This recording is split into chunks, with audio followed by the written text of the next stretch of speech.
Some of the players might be cut from the team. Others will be continued to carry on and see how things are going to be. So just think about it. Are you going to be following the teams and the players if you've seen the NFL as it is? Obviously, they're not going to cut the starting bench. However, it's going to be very interesting to see who's going to make it, who's essential.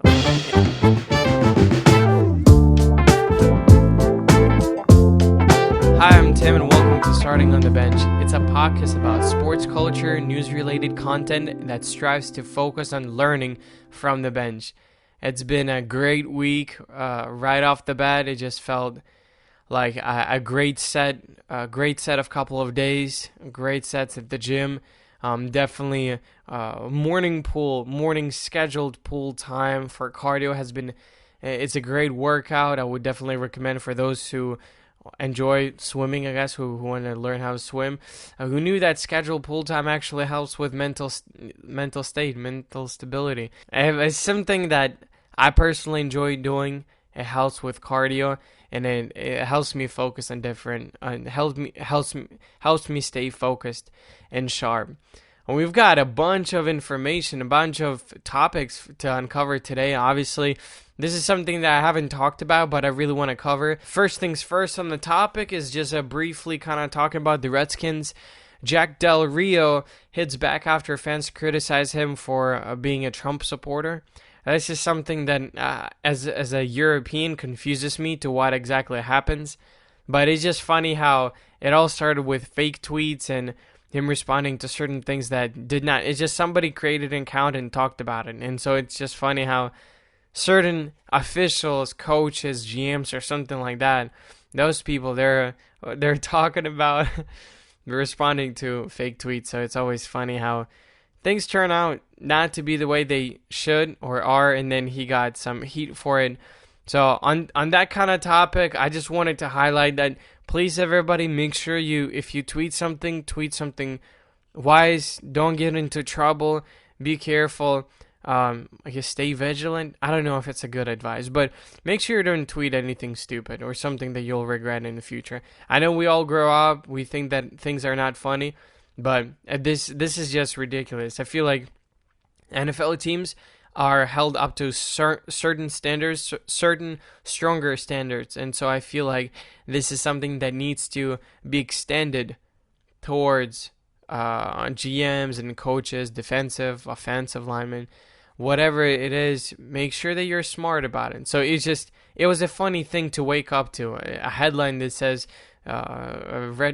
Redskins coach is all of a sudden being bombarded because of fake tweets, and he's like, I'm not supporting, but then I'm supporting. I have no idea what's going on, but these fake tweets get me sometimes on Instagram.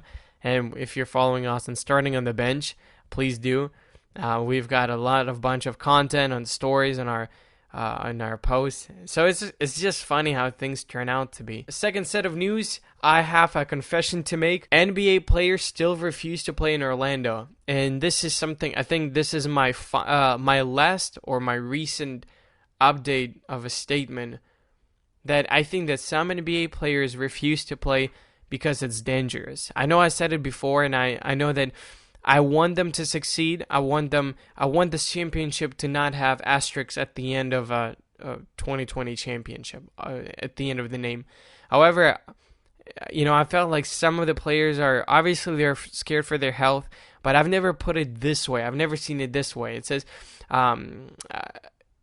they're trying to play the game in order they want to play ball because they enjoy it. However, they're so afraid to get sick, not because of themselves, but because of the families, that they're afraid that they have young kids, they have parents, they have grandparents, and I respect that grandparents and little kids, that's the primary goal, is that I want to protect people who are in that age. And the idea of bringing in J.R. Smith and this whole wave of like, oh, you know what, if you're not going to play, then I'm going to bring somebody from retirement. And I'm like, oh man, this again.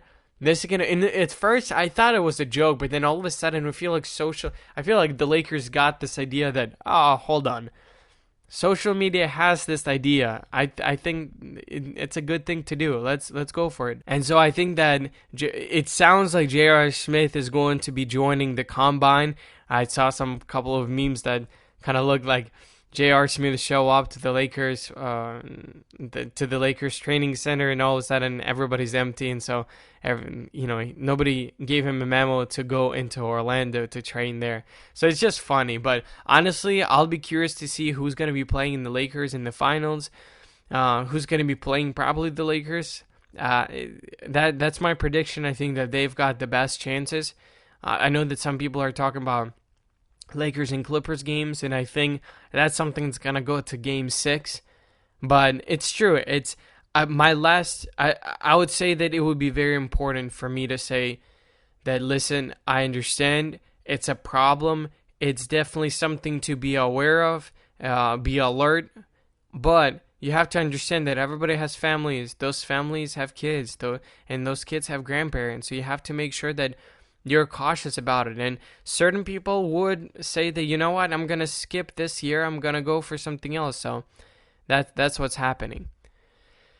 So I think that, there's a potential. I know that other sportsmen, other athletes are getting sick. Obviously, Ezekiel Elliott, he got sick, and then all of a sudden, a couple of days later, he was diagnosed with corona, with a Rona diagnosis, and after a couple of days being sick, he volunteers to be a guinea pig for the future athletes and hopes to help them leave the starting of the season in time. And it really didn't affect him much, but a lot of people have kids, and again, same thing. They may have kids with asthma, and they may have newborn babies. Their parents or grandparents may live with them.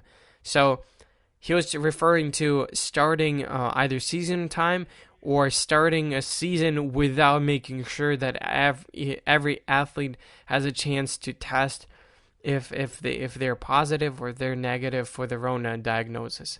So I think that it's going to be a heck of a try from Zeke, a heck of a possibility for NFL to jumpstart on whatever they're planning on doing. And the same thing with NBA players now. It's spreading a little bit more. I know that the whole Clemson team got sick, diagnosed, and tested positive. Other situations, it's just overall a little bit of a nightmare. But maybe it's because of testing. I know that, I can't remember, one of the politicians said that the reason why more people get sick is because there's more testing involved. And it's just funny how it's like, I mean, obviously, it's like... There is a logical reason why things happen, but again, it's just something that if you test more for the diagnosis for the corona, then there are chances that somebody else has it, so there's going to be more people involved. But it's kind of like you can't fail an exam if you don't go to one, and that's something that I'm like, oh my goodness, are you kidding me? Is this where it's all about? Is this what's happening? It would be interesting. My prognosis for that is that NFL will be postponed until October. I think until a month, because again, I don't think that 2 months is enough. I know living in Ukraine right now, there's a danger of corona spiking up again in October, late September, beginning of October. I think that this is going to affect the sports. I think that the more people will be tested, the more it will be revealed, and we have to make sure that there are precautions. And I think that it will be more lenient towards streaming games. I think that it's going to affect the players mentally because they need audience. But again, we have millions upon millions upon millions upon millions on the line. So I think that it's going to, the NFL, the league is going to do whatever it takes, of course, with a side of caution, understanding what it's going to progress and how things are going to turn out. But it is what it is. I think NFL right now is such a mess. I mean, you obviously heard the news that Cam Newton finally got signed. It was for a 1-year deal with the Patriots. This 31-year-old NFL MVP. some people say that he's underpaid. I know Richard Sherman was like, you got to pay him more. How dare you, his MVP? You have to give him more. But at the same time, like, nobody wanted to sign him, and all of a sudden Patriots are like, I guess fine, I'll do it. And so I think that it's something that the Patriots have definitely valued and looked at and seen how things are going to be, and I think definitely Cam Newton's going to help the NFL, not just for the Patriots, but I think for viewership. I think that a lot of people still are big fans of him, and NFL has been working day and night to make sure that their progress towards opening a season in September is undoubtedly their own. This is their flag. They're carrying it to the end, and they want to make sure that they start on time. However, I think that there are some setbacks from not just from a health perspective, but from social media perspectives that I think that personally will hinder their viewerships, or it will hinder how people perceive NFL right now. Because again, you can be very cautious, but if you're not being transparent with the public of how you make sure obviously you wear your mask, hygienes, and all of that. I know Formula One has been doing their best to make sure that people see each team be so cautious about this coronavirus, about how the hygiene is played in the workplace. How everybody communicates and all of that. So I think that NFL, it's much bigger in the States. So this is going to be not just a huge spike of attention, but maybe a potentially huge spike of corona as well in the fall. So, first of all, I want to start with saying that Colin Kaepernick remains unsigned, even though there are a lot of conversations from different teams saying that he will be signed. There's this great article by CBS Sports that talked about, just briefly, if you don't, I'm going to read it if you don't mind sitting back and listening. It says that it's great to hear all of these coaches and GMs and owners speaking in hypotheticals about the QB who has been systematically erased from NFL free agency for like 3 years now, being an option for them. It's progress, I suppose, but talk is cheap, and through all of my reporting, I have yet to hear of one team reaching out to schedule a workout or take any action whatsoever towards actually giving this guy a shot. Now, I'm going to pause here for a second and say that Kaepernick did have one tryout this year in 2020, and I think another one he had in 2019. He did have a tryout with his own wide receivers, and he did have it, I think, in his own turf. So he said, "Hey, I'm gonna be at this stadium, at this gym. These are gonna be my wide receivers, or running backs, whatever it is. Mostly it's wide receivers." And then he said, "You can, whatever it is. So, you can grade me. You can look how I'm doing." And all 7 teams showed up. Out of the 7 teams, everybody said that he's in great shape, has arm as well, everything's great. But for some reason, nobody signed him. And some of them say that, we already have quarterbacks. Others say that, we would sign him, but as a backup, and he didn't want to do that. Obviously, because he's a good quarterback. I don't think he's a great quarterback. I think he's a good quarterback. Looking at the roster that we have right now, if it was up to me, I don't think I would put Colin as a part of my roster for fantasy football, just because if you've been in retirement for so long, it will be very hard for you to come back in the same physique that you were before. Obviously, the same thing goes for Antonio Brown. Whenever there are rumors that Tampa Bay Buccaneers might sign him, but it's just rumor that it makes sense because AB already lives in Miami, so he would be doing a drive or he would rent a place or something like that. So I think that there's a lot of conversations, there's a lot of talk of Kaepernick being signed, but nobody has done it. And so the article continues saying, to maintain that while it's not possible he returns, it may be improbable. And if it does occur, it will be because of injury to a starting quarterback, right? So it can be, for instance, I thought that maybe the Patriots will get something, but the Patriots have been getting a lot of heat in the past 20 years because they have signed some questionable characters. And then I thought that maybe the LA Chargers might sign him, but they didn't. Maybe the Lions, the Bills, maybe even the Browns, because it feels like he would be a perfect fit for Cleveland Browns. However, it's not happening. So maybe somewhere in the midseason, maybe. I mean, obviously Tom Brady. If Kaepernick gets a shot, it will be in season or in camp, I believe. But I don't hear anything that makes me think anything is close to imminent, as much as it now sees okay for NFL decision makers to ruminate on the topic in public. So I want to stop right here and say that, again, talk about Kaepernick in public.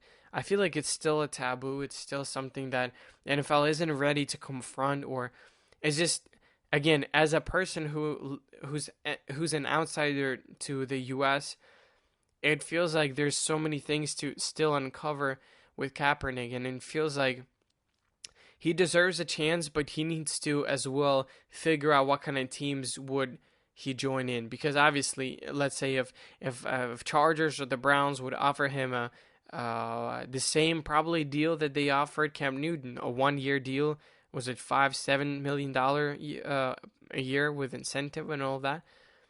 And then maybe he doesn't want to go to those teams. Maybe he would choose another team, another pathway. Maybe he will remain to be unsigned and just stay in shape and see how things are going to turn out to be during the season. I do think that some of the teams do not sign him because he retired, and it's so hard to come back out of the retirement. There's only a few that I know that actually came back and did so well. And last year I thought that Marshall Lynch is going to break the internet. I did have Seahawks going in the Super Bowl, and unfortunately they didn't. But it's just that mentality that I know they're retired. He's retired, and so it's going to be hard for Colin Kaepernick to come back physically. I know there's still social media been targeting. It's still a taboo, and even not so taboo. It's more of like socially awkward of how things are going to be. And I think that it's still going to be worth it, because it's not just Kaepernick now. It's half of the league for sure will be joining in and kneeling. And I mean, we obviously will see how things turn out, but I'm just saying that it's going to be a very different league starting September or October, however they're going to start. So I think that this covers basically everything that I wanted to talk about today. We obviously have Dak Prescott being signed already for being a franchise tag. Jamal Adams is still a Jet, even though I'm hoping and praying that he's going to be at Cowboys. And obviously in NFL rosters will be already cut from the usual 80, 90 to maybe 60 to 70 people. Not everybody's going to be participating in it. And, I totally understand that it does make sense that some teams don't have to have so many players. Some of the players might just be cut from the team. Others will be continued to carry on and see how things are going to be. So just think about it. Are you going to be following the teams and their players if you've seen the NFL as it is? Obviously, they're not going to cut the starting bench. However, it's going to be very interesting to see who's going to make it, who's essential, the starting roster. So it's going to be I hope to get better. My voice is kind of cracking right now. My nose is stuffy from swimming in the morning. So I'm excited for the future. Don't worry, I don't have sickness. But I'm excited to see how things are going to be with NFL. And I'm very suspicious right now, specifically with certain teams that I will not disclose until I post it on Instagram. So thank you so much for listening, tuning in, subscribing to Apple Podcasts, Spotify Podcasts, and wherever you get it. Thank you for tuning in, and hope you have a great one. All right, peace.